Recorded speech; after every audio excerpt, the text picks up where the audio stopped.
Hello, welcome to the playground. Today we're going to take a look at prepping the cranks for the install on the Tandem, and we're going to take a look at installing the Eccentric bottom bracket for the Tandem.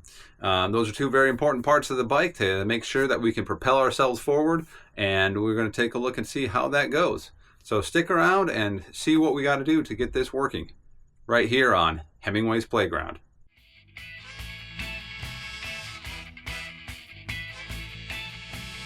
Welcome to Hemingway's Playground. All right, now we're going to start trying to remove the pedals out of the crank arms. I put this in a different work stand so that I've got a little bit better leverage, so it's not going to wiggle around as much. So we're going to put our tool in, and oh, that came out pretty easy. Released pretty nicely. Going to remove these Crank Brothers candy pedals.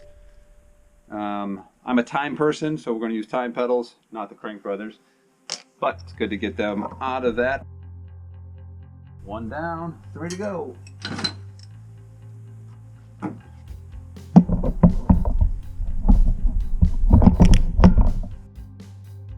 This is the other side, so it should be threaded the other way. Gonna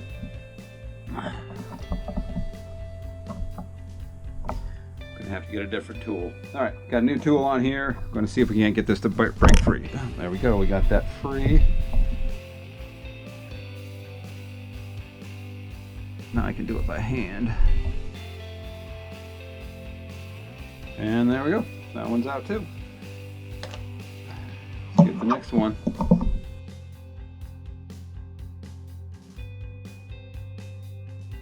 Should be the same direction as that last one. Maybe not. It's gonna go either way. There we go.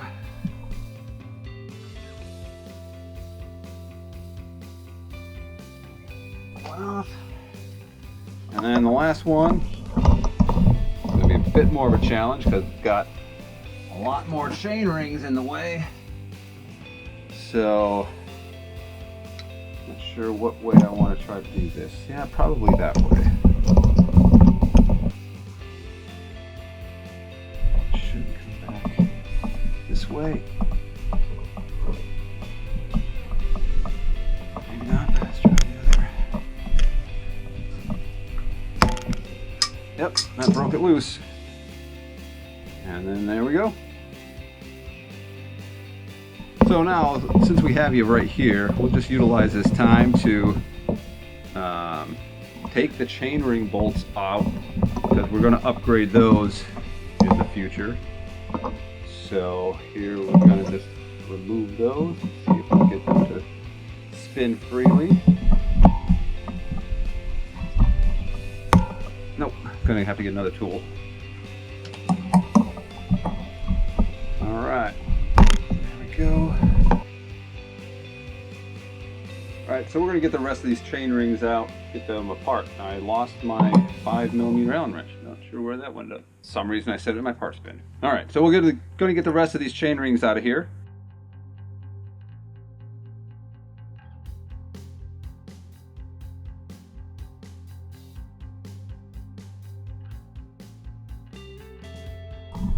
Alright, here's another one. See if I can break this one free. No, it's not a good angle with the axle. Oh man, these are tight. I mean, it's good to be tight, but dang.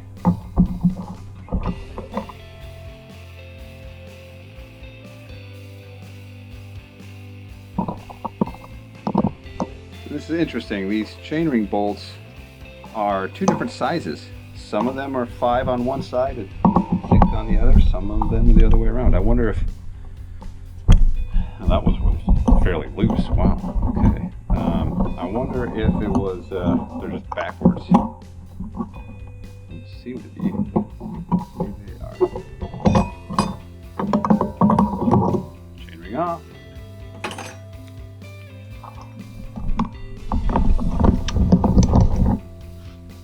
Crank arm with no chainring. I'll do this one too. Same idea. So we got this other chain ring or crank arm with the chain rings on here. I'm going to try to remove these now as well. As I'm removing these, I just thought of something. I think the bolts I got to replace these are aluminum bolts. These are lighter weight, but will they be able to withstand the torque on the tandem? That's an interesting question. I don't know. We're going to give it a try and see. If I have to, I guess I'll put the steel ones back on. Oops. But I prefer not to do that if I can.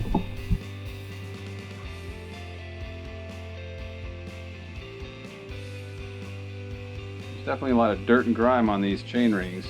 Clean those up. Maybe lose some grams as well. But now we got 2 rings off. Now we're going to take the big rings off. Same process.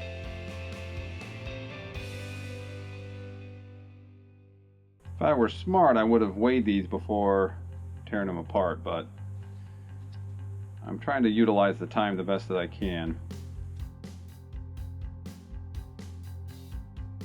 I've been told that these rings should work, but you never know until you put them on.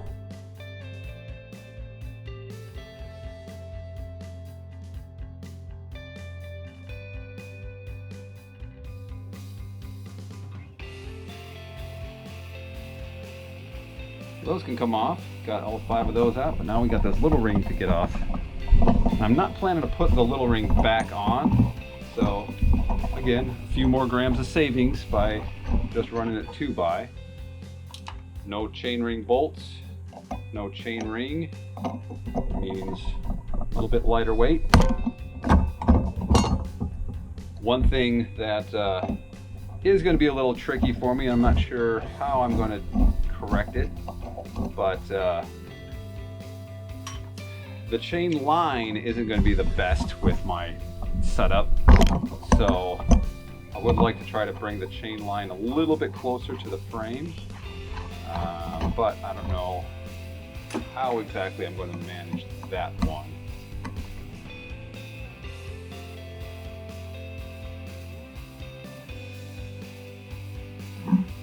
All right, chain rings are off, pedals are off, tools are dropping, everything's good.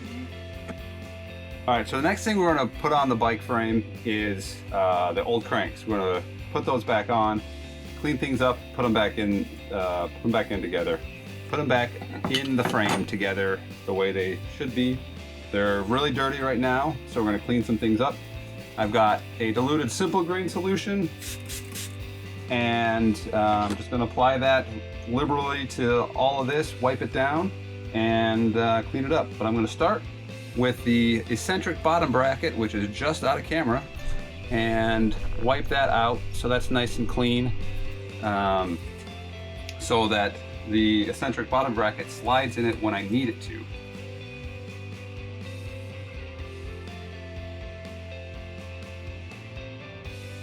So I want to get this nice and clean and then grease it really well so that the Eccentric will spin in there when I want it to, but then crank down on the bolts so that it doesn't spin when I don't want it to. Good, I'd say that's nice and clean. Some more simple green solution.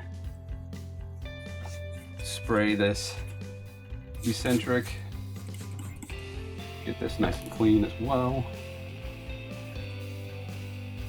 I'll leave any of the old grime and dirt off of here.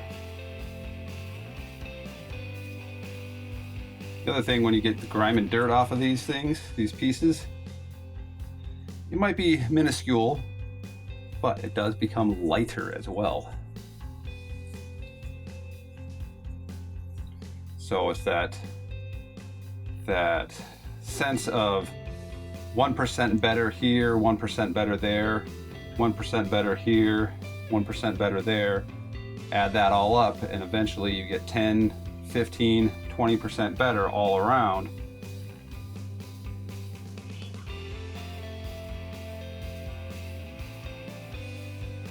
I mentioned that this is tapered to fit in here, but it also has taper. Can you see that? This edge is beveled. Can you see how that's, yeah, there we go. See, it's beveled this way and this way here. That is what allows it to lock in place. You tighten a bolt on there and that locks it into the frame the way it's supposed to be.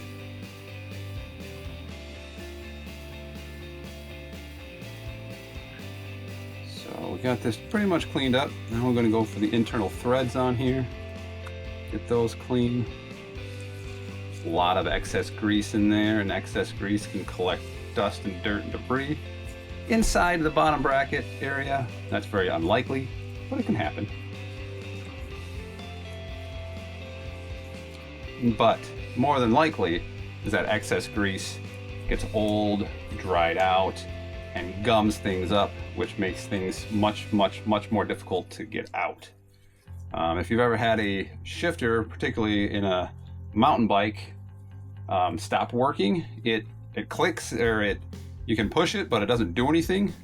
Usually because the grease in there is gummed up and causing a malfunction. So to solve that issue, just clean out the old grease or put enough degreaser in there to liquefy the old grease, and the mechanics work again. It's a classic trick on mountain bikes that are 15, 20 years old or more.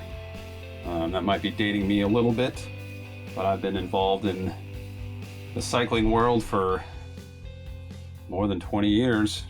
I've seen a lot of things, although the technology that has come out in the last 10 or 15 years has really kind of blown my mind, I must say. And that's my Ed Grimley quote of the day.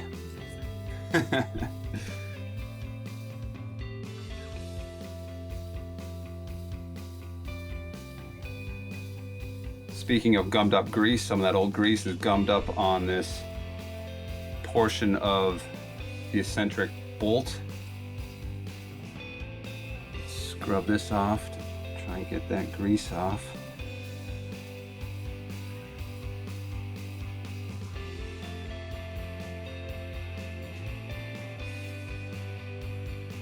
When I pulled this thing apart, I didn't know how that came out. I had to search on YouTube to find some information about it. Barely found anything, and the video that I found wasn't the greatest. So hopefully, as I get my thoughts together and I can explain how this goes in, it will help someone to be able to figure out how these Cannondale eccentric bottom brackets work. I guess they're the same on the these older tandem bikes, as well as their old single-speed mountain bikes. The old single-speed 1FG mountain bike. And you might be wondering, what does 1FG stand for? Well, for a single-speeder, you'll know, it stands for one frickin' gear. Showing how just hardcore those mountain bikers are. Alright, so this can show how this fits. So there's one direction that this will go on, and I don't have a greatest background here, but I showed you earlier that this side slopes down this way, this side slopes down this way, and then you've got these bolts, or this nut here, that fits into that sloped edge there. See that?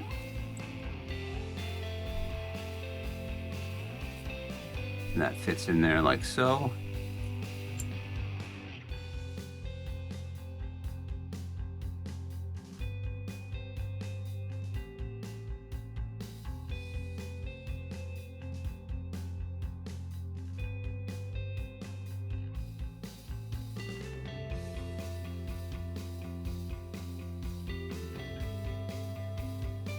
So that's what it looks like. These can flare out about 4 or 5 millimeters total, about 2.5 millimeters on either side. And then you tighten them together, and that goes up that slope to lock it into place. I'm not sure if you can make that out on camera or not, but again, this is sloped up. This side sloped up as well to meet somewhere in the middle here. We put these on there, bolt goes through, and as it tightens into here, pulls both sides up that slope to create a wedge lock to lock it into the frame here.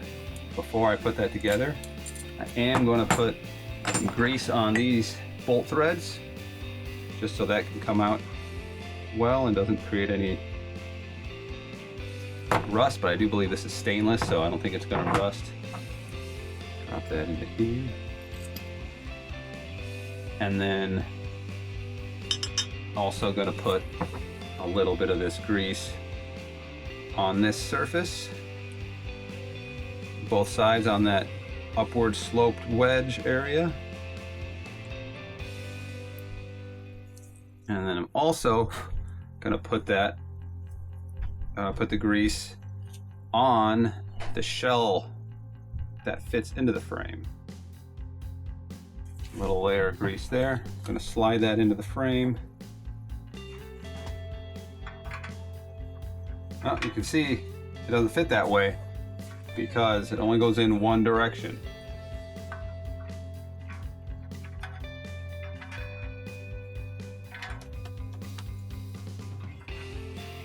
Get that grease mixed in there nicely.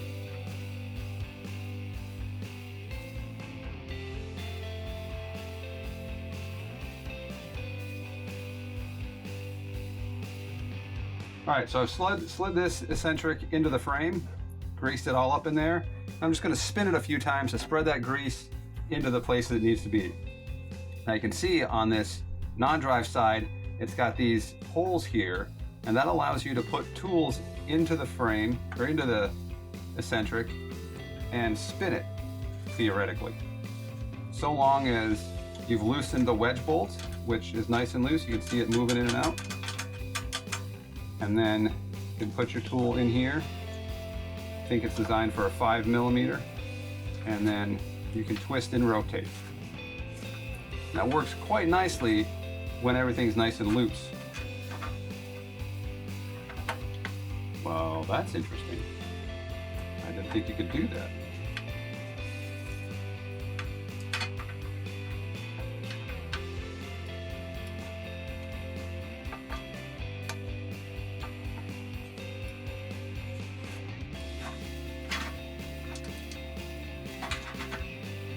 Okay, so this is a good example. I don't know if you can see it well on camera, but I was able to push the non-drive side through. Okay, well, apparently you can push it all the way through. I suppose it was because everything was so dirty and gummed up that I couldn't do it before. My wedge bolt dropped and hit the ground. It's got a big hair in it now.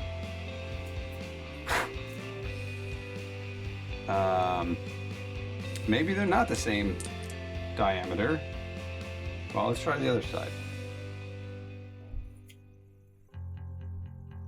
Yeah, this side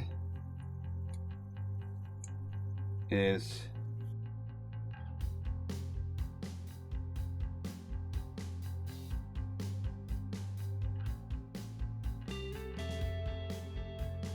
a difference here. Maybe you can see it on camera. There's 2 holes and then a 3rd hole down here. I'm 99% sure that is your drive side. This side on the eccentric, there's only 2 holes. That's your non-drive side. Drive side gets the Allen head of the wedge bolt upper portion. So that's the only way that it'll slide through nicely. Slides right into place. You can't physically well, you can. It doesn't want to easily slide out like that. You can slide it with some incentive. The question is, can you get it back in place?